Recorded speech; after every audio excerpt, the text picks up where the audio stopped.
Саламатсыңарбы урматтуу окуучулар. Бүгүнкү сабагыбыздын темасы Кыргызстан өнүккөн социализм мезгилинде. Сабактын планы: коомдук саясий турмуш, Турдакын Усубалиевдин өмүр жолу, өнөр жайдын өнүгүшү, Кадамжай Сурма комбинаты, сапаттын эталону, жумушчу табынын өсүшү.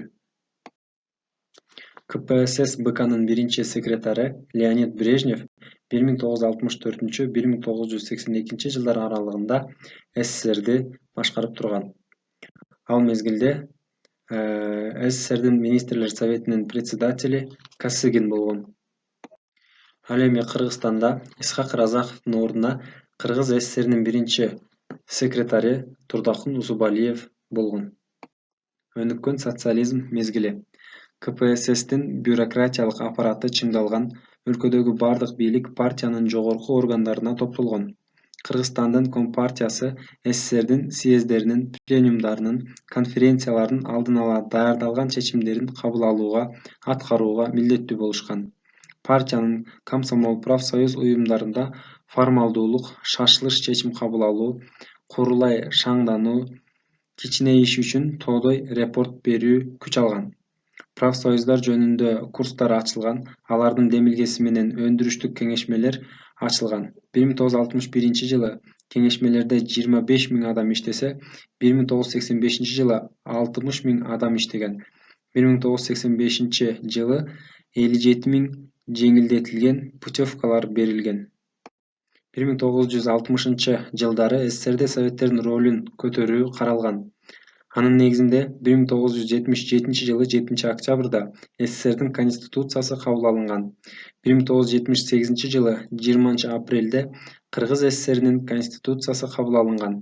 1979 жылы июнь айында жергиликтүү советтерге шайлоо жөнүндө мыйзам кабыл алынган.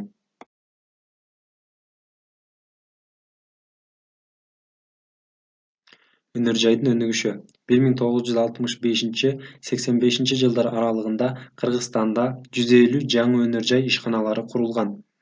80-жылдардын башында Орто Азияда казылган көмүрдүн 40% Кыргызстанга тиешелүү болгон. 80-жылдардын ортосунда ГЭСтер 11 миллиард киловатт энергия иштеп чыккан. 1970–85 жылдары түстүү металл 2 эседен көп өндүрүлүп, анын продукциялары 40 мамлекетке экспорттолгон.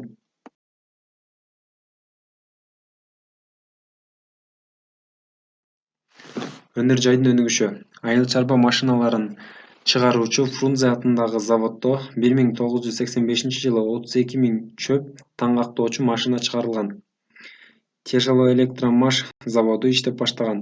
Фрунзедеги контролдук текшерүүчү заводдун ала тоо приборлору Лейпцигдеги ярмаркада алтын медаль алган.